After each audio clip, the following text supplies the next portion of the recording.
Alice's Adventures in Wonderland is a book written in 1965 and one of the greatest classics of English literature. Its story centers around Alice, who is a girl that falls in a hole while chasing a rabbit and gets inside a magic world. In it, there are lots of peculiar characters, and most of them are anthropomorphic animals. There she lives, lots of crazy situations that, if we compare them to the real world, often lack of logic. Its author is Charles Ludwig Dodgson, an Englishman born in 1832, who is better known as Lewis Carroll, his pseudonym. He came up with the idea of writing the book when, on a boating trip in 1962, a girl called Alice Little asked him to tell her story. Although some people think the Alice from the book is based on her, there's some other evidence that says otherwise. In reality, it's still unknown whether this is true or not. Numerous cinematographic adaptations have been made of Alice's Adventures in Wonderland, but by far the two most well-known ones are Disney's. The first is the animated film made in 1951.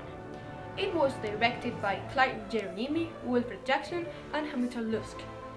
That year, it was nominated to the Oscars for its soundtrack. But despite not winning and not having much success when it was first premiered on cinemas, it is now an icon in pop. In 2010, a live-action adaptation directed by the famous Tim Burton was released. It features some popular actors such as Johnny Depp as the Mad Hatter, Helena Bonham Carter as the Red Queen, and Anne Hathaway as the White Queen. The film had lots of CGI elements and was a blockbuster. It won 2 Oscars for its art direction and the costumes. In my view, Alice's Adventures in Wonderland is a very good book that everyone should read at least once in their life.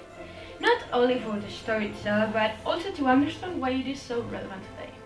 Some people might say that they don't like it because the things that happen through the book don't make much sense, but that's exactly what I think makes it so special.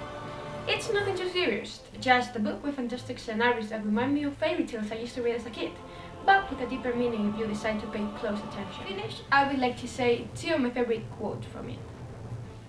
Who in the world am I? Ah, that's the great puzzle. No use going back to yesterday, because I was a different person. So that's all. I hope you liked the video and learned something new about Alice's Adventures in Wonderland. Bye!